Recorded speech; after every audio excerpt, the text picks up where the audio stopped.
You ready to go? Oh, yeah. Okay. 1, 2, 3. Hey, everybody. Welcome to this week's episode of Picking and Putting. I got the Picking and Putting coffee cup right here. And over here, Bill's got one of these. I tried to bring him one. I didn't realize he already had one. So, Yeah, I got one. oh, yeah, I know. So, behind me is St. Andrews. I'm wearing the Shohei Ohtani Memorial All-Star Weekend hat. He should have been in Home Run Derby, but that's another thing.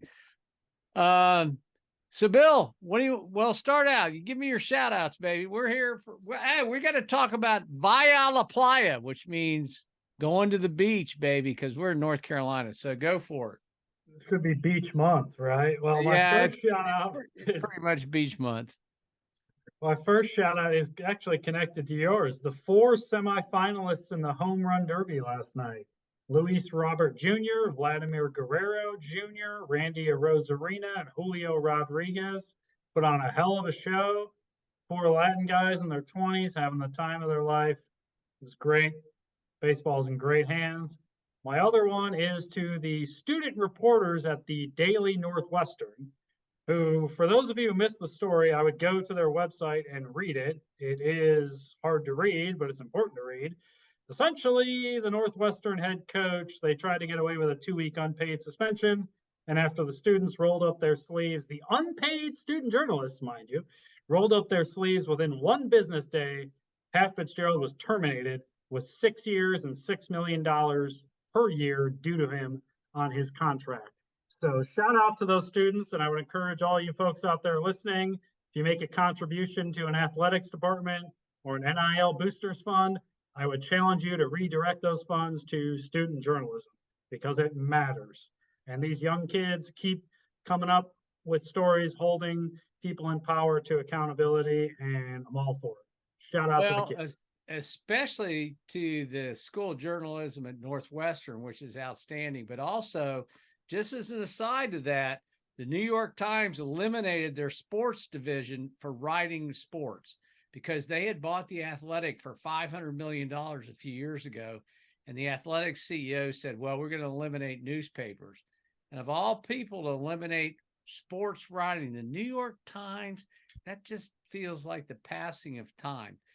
Yeah, the Athletic has gotten appreciably worse since New York Times bought them. The Chicago White Sox do not have a beat writer anymore. Well, I mean, I think that's just one of the things that's made it tough to be a professional sports writer. But that's it's bad. Sports media is rough right now. I got another. We're going to go into the home run derby in detail because I got a few things. I got a trivia question about that. I'm going to love for that. Guerrero. The cool thing about that, 16 years later after his father, he won. That's cool, but he wore gloves. His dad didn't. There you go. That's true. So there's your tip of the day. So my shout outs, I got a couple of them. I actually got 3 or 4, but I'll go quick. Ricky Fowler. Damn. I hate Orange. I don't like Clemson. Sorry, all you South Carolina folks. But Oklahoma State, good for him. He was getting better and better and better. He had it almost in the U.S. Open, and everybody loves to see he's your proverbial son winning, and he's back. Now, if JT would get back, that would be good.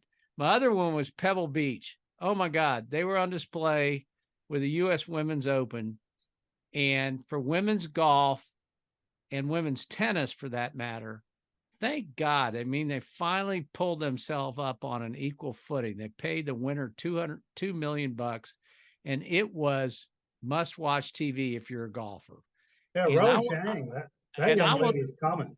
Oh, and I'll tell you, as a guy golfer, and I'm older, I love watching the women because that's who I should emulate. I don't need to be emulating Dustin Johnson. I can't swing like those guys, but the women hit the ball 280 yards and you go, and they're 130 pounds and you go, oh my God, it's physics, but I just like watching them. That's why basketball purists prefer women's basketball because it's more schematic and passing versus in the NBA, it can be sometimes your turn, my turn, one-on-one. Yeah, it's crazy. Okay, I got a couple more. So women's open, Annika and Michelle Wee West. Michelle Wee West, good for her, but I don't pass her on as some great female golfer. I think she was a phenomenon like golly, I'm blanking on the girl's name that was in the movies, and now she's damn near 60. A young lady. But anyways, she got all the money up front and all that stuff, but be that as it may, she was a success story. But good golly, Annika promoting women's golf with her kids, her family out there. She's everything about, good about women's golf. And so that's cool. Okay, I got a trivia question. You're gonna love it. And it's like 22 parts. Okay. So what show inspired that? We'll come back to this because you won't know the answer, but maybe you will. What show inspired the modern home run derby, and when did it run and where? Okay. So that's a significant point, because the where, you think it's here, but it ain't.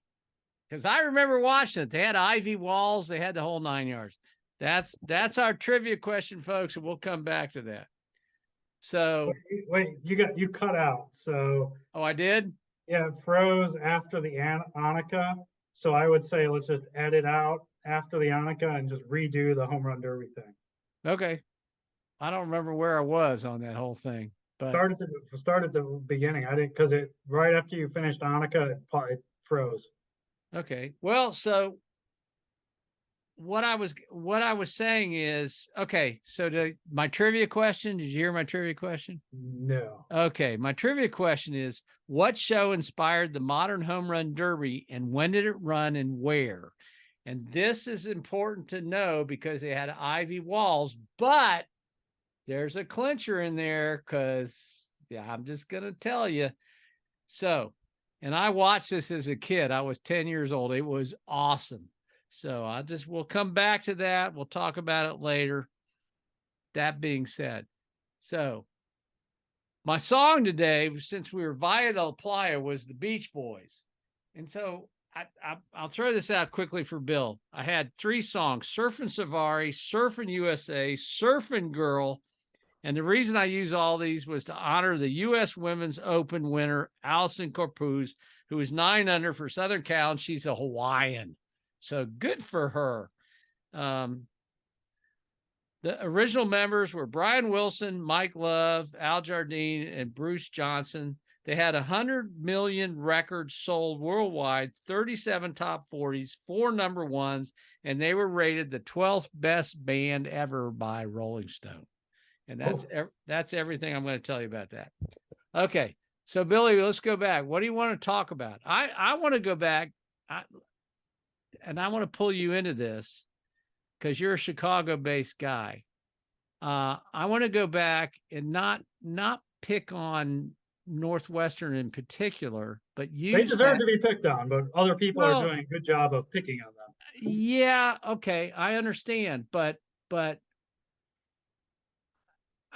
a lot more has to come out, because I've always loved the coach, and he represents the university well. He always has, anyways. Played there, coached there, whatever. But to me, also, it's a reflection of the time we're in, and the transition for these schools. And I think we're in a watershed time. We all know that, but a watershed time. Stanford coach left. You thought he would be there forever, just like Fitzgerald at Northwestern, because he didn't have story there too, by the way. David Shaw, there was less publicized. He had this hazing shit going on over there too.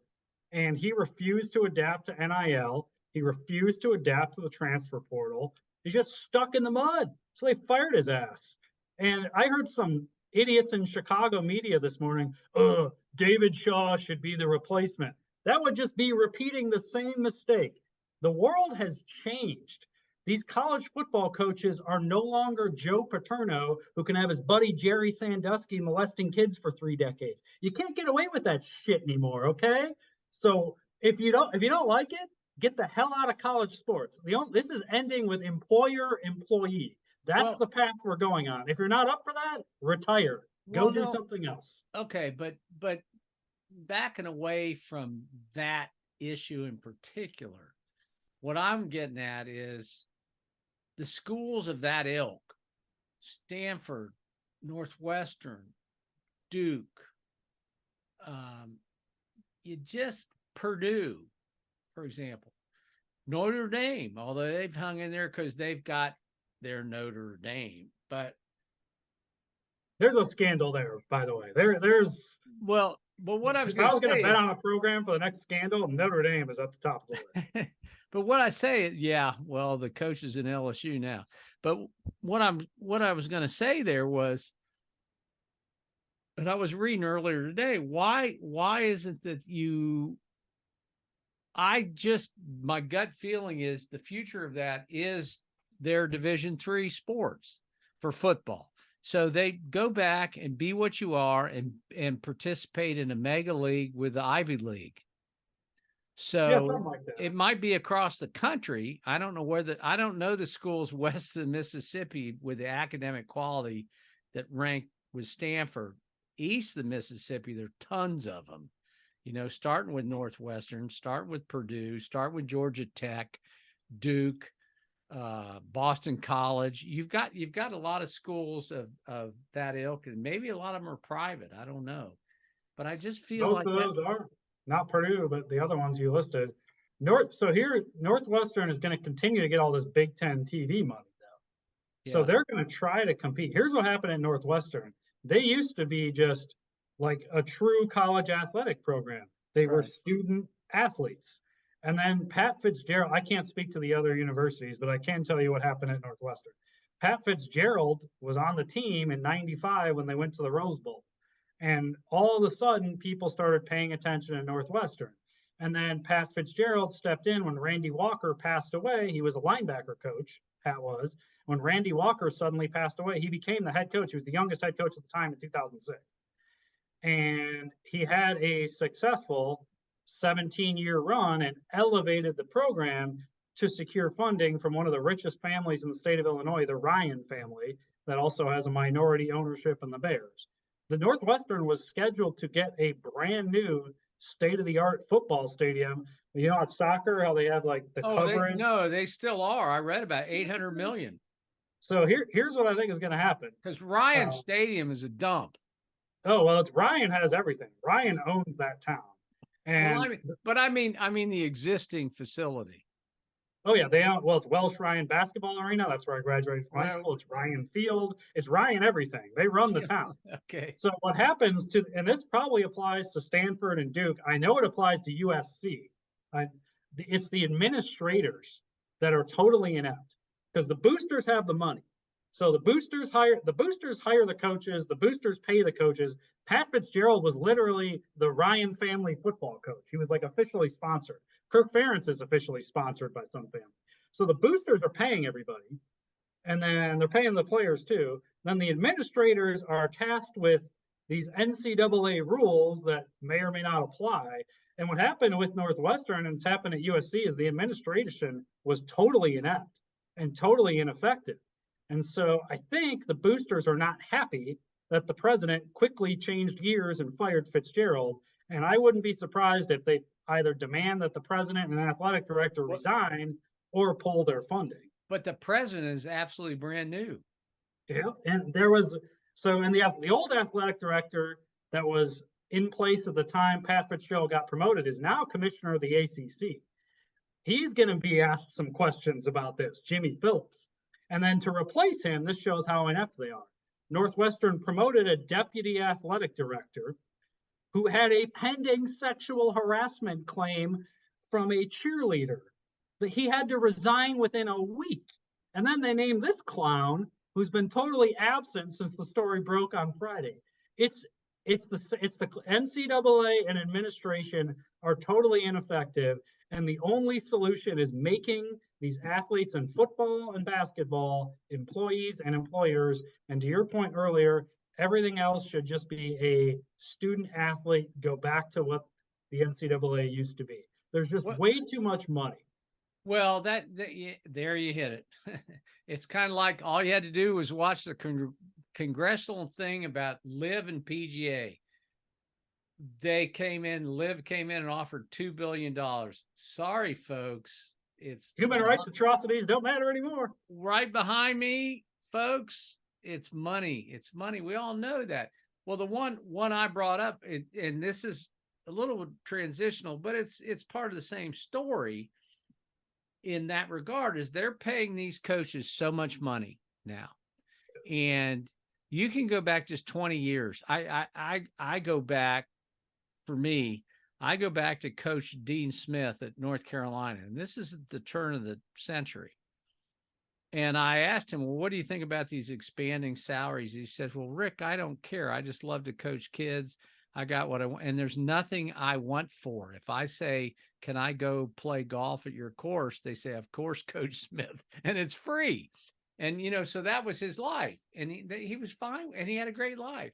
So now what's happened is the money has gotten so ridiculous. And the one I would throw out, who's a great coach, but it's kind of like our fellow that died just recently from, Texas Tech and Washington State, who I love. Leach. Yeah, I loved him. It's Bob Huggins. So here you've got this guy who obviously has he has problems. Yeah, here we go. Sorry, folks. But he's got problems, but he's a great basketball coach. But he's bounced around. He went to UV, he went from there to Cincinnati and then back to WVA. And you just go, and now he's fighting it.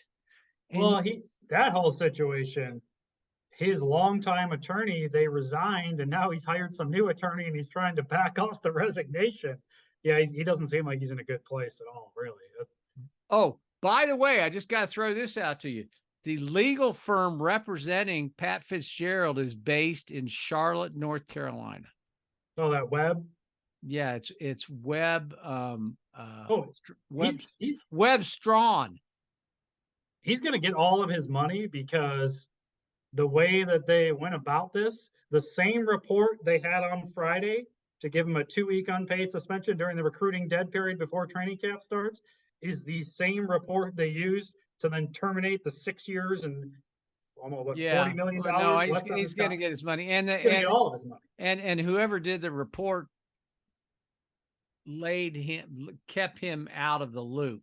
The bottom line was they came back to say, well, you're the captain of the ship. That was what they used as the firing, but they claim he didn't know, but yet, whatever. So it's that part's kind of sad. Anyways. I will say I knew that guy was fake as hell for 15 years. I've been pounding that drum saying this guy, it's just not real. You can't put these people on a pedestal. Every conversation that guy had, go Cats, go Cats, go. He was just a fake human being. I don't know what people were missing, but I'm taking my victory lap, baby. Okay, so he's a young man. He's late 40s. So on the recycle, is he going to do the Lovie Smith tour? So here's what I bet. I'll bet he signs on as a linebacker coach with the Bears, or you just watch. No. That's the other thing. Real quick on that. I want to address that real quick. Okay. Because this is a criticism of the media. A lot of them went to Northwestern. You pointed out it's a great journalist. Oh, Mike Wilbon. What's his name on ESPN? Mike Greenberg. So what's happened over the years is they've all put this guy on such a pedestal. And these are the people responsible for reporting news. So there's been all this BS over the years. Pat Fitzgerald is a candidate for the Bears job. Pat Fitzgerald is a candidate for the Packers job. He never interviewed for any of these jobs. And he's not even a good coach. I'm going to put this out there. His defensive coordinator retired after 2020. Well, that was his key. That was what made him successful. He's won 3 games since then. Yeah, but that guy was the key. The defense. The guy is not even a good coach. Yeah. Okay, like Northwestern sucks. Once every 5 years, they win 9 games, and people want to throw him a parade. And then 4 years, they win 3 or 4 games, and no one cares. He's not even that good of a coach. The deal with college coaching now is I've seen it with North Carolina and with Coach Mac Brown. He's got Gene Chizik as his defensive coordinator, and Big year for Gene, by the way. it is a big year. But what they've done is they made a big deal about keeping him. I mean, they've got a head coach on both sides of the ball, and basically he's a CEO of the team. You know who else has done that was Ohio State did that when they brought in the guy who's the head coach at Rutgers, who had kind of got, displaced. They brought him in and he was the head coach of defense. Now he's back at Rutgers.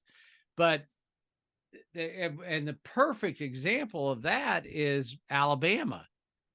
He's a smart son of a gun because he'll take Fitzgerald and bring him in as the D coordinator. You watch. Now I know it was a perfect landing spot for it is. It's the rehab center for college coaches. Yeah, damn right. I come back to true. I don't think Pat Fitzgerald is a good football coach. I don't care. Saban will give him a shot because he'll go, okay. Somebody would.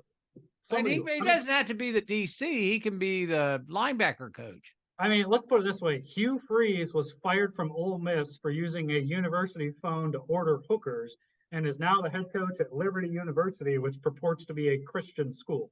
He will find a job. No, wait a second. I thought he moved. I thought he got a new job. Didn't he get promoted somewhere? Hugh Freeze? Oh, is he somewhere? Is he back in the SEC now? I think he is. Did he go to Mississippi or somewhere? I don't know. Oh, you're right. No, he's back at Auburn. Yeah, there you go. I told you. I knew he. Well, you know why? Because at Liberty, he was like 11-0 for 2 years or something. Hell yeah. That just proved your point. You're missing the ship here, man. It's like growing up in Columbus and everybody goes, I mean, that coach, poor guy loses a game and they want to fire him. He's lost 4 games in 5 years, but if you don't win, it's like Georgia, Alabama. And I don't know how that changes because I'm kind of sick and tired of that. I don't know. Yeah, right. As an Ohio State fan, you got to back off Ryan Day. If you lose to Michigan and you lose another game and you lose a playoff game, I mean that's a really good season. Yeah, I know. They're just spoiled, spoiled to death. You know what I like on the subject and outside of the box hire here locally, the Charlotte 49ers. Everybody was all hyped up about that Will Healy, kind of that young. They brought that guy from Michigan. And they brought in Biff Poggi, whose son actually played at Iowa, Jim Poggi. And Biff Poggi has been a high school coach at a powerhouse for years. And Jim Harbaugh brought him in, and he's supposedly the guy that got Harbaugh to evolve. And now that's an outside the box hire. His only college experience was there at Michigan. Charlotte's bringing him in here. He's already stirring the pot. He's brought in great recruits, great transfer portal. That's one to watch, is old Biff Poggi up there at Charlotte. Let me tell you how that works. And this is outside the box. So the CEO, founder, whatever he was, retired from TD Ameritrade. And he went down to become the head coach at Coastal Carolina. Oh, yeah. Yep. And he was awesome. And so now he's the AD, I think, there. Yeah, but it was a second career. Yep. So Joe Moglia, that's his name. And you go, how cool is that? If I could do a second career and be the head golf coach at wherever, Ohio State, well, I wouldn't want to be a golf coach. I don't know what I want to be. And actually, to that point, to round kind of out the whole conversation, I mean, the Northwestern thing is setting aside the hideous hazing stuff. It's an administrative just debacle. The administration screwed up. And I've asked this question, as all the money in college sports has come in, these coaches are making more money. All the money's flowing. How come the athletic director position hasn't evolved?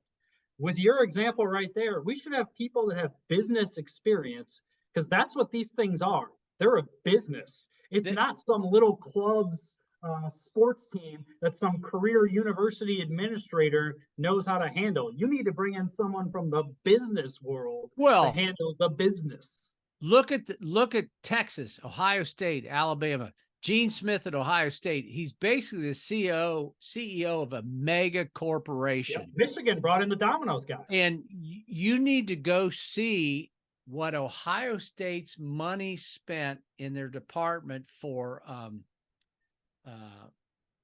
review, for oversight. It's amazing. For what you and I were just talking about with Northwestern, the amount of money that they spend overseeing the athletic, because the athletic programs are like a $60 million, $70 million. I don't know what it is. It's some crazy number. Yeah, and everybody was all mad about their tattoos, and remember that? Oh, well, that looks so ridiculous in retrospect, because that was Jim Tressel. Yeah. And Jim Tressel allowed the kids to say, can I sell my OSU coffee cup for $100? And he got tattoos and sold the medallions they got on the Michigan football week were for tackling. They were selling those. They were gold things that each senior got.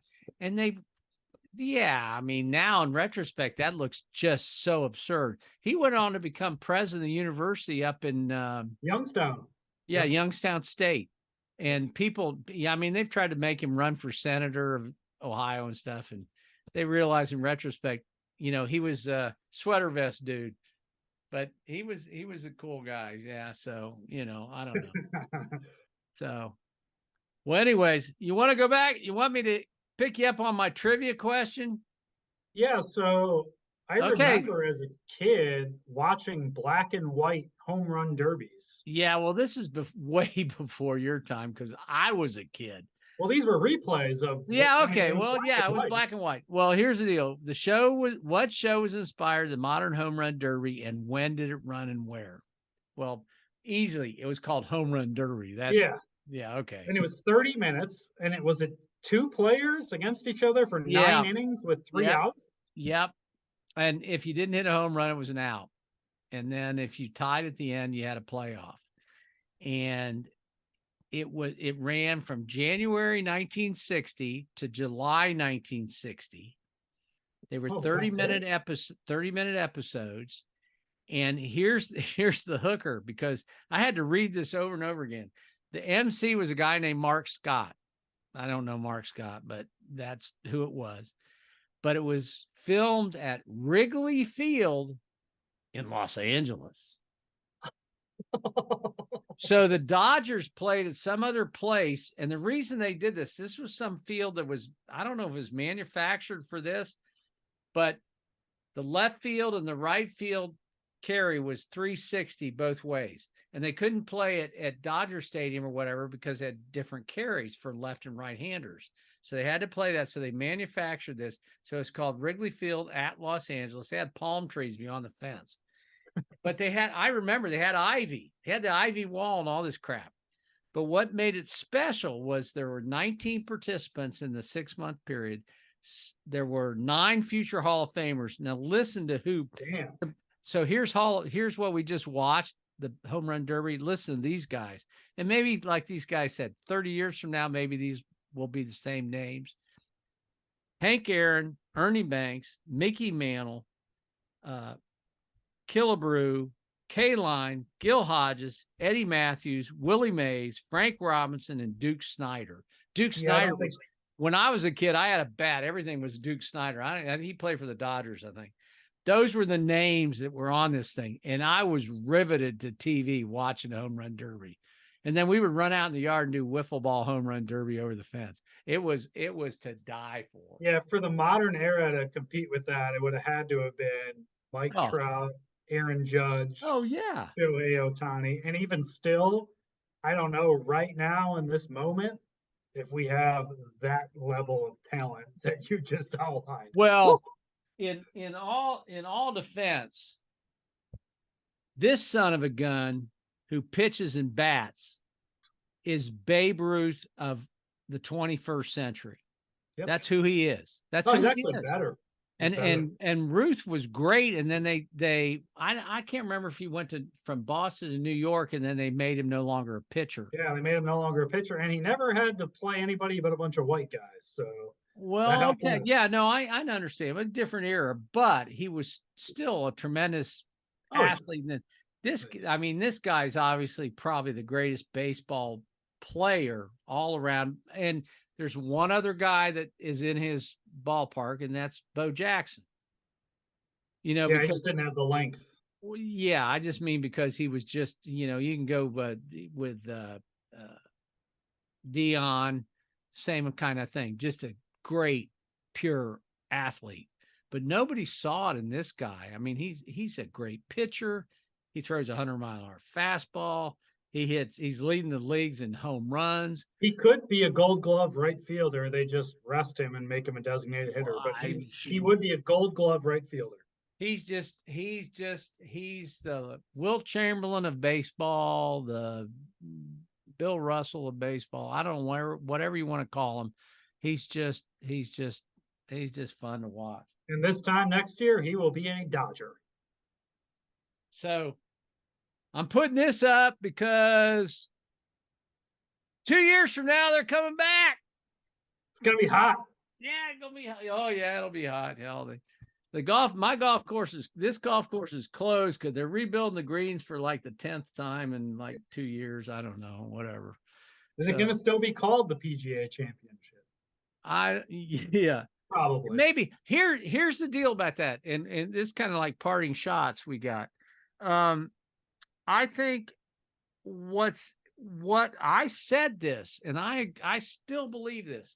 If you go outside the continental United States, the idea of live golf, team-oriented sports, F1 racing, that's what they like. They love you go outside the United States, live in Australia and Asia and Singapore. They love this stuff. Which is where they want to grow the game. And by the way, me as a casual golf fan, I'm more interested in match play and that too. So if you do it right, if you market it right, and if you make it fun, and look at the NBA, they're doing that in-season tournament now. Well, and that's their market. The NBA took it and went worldwide.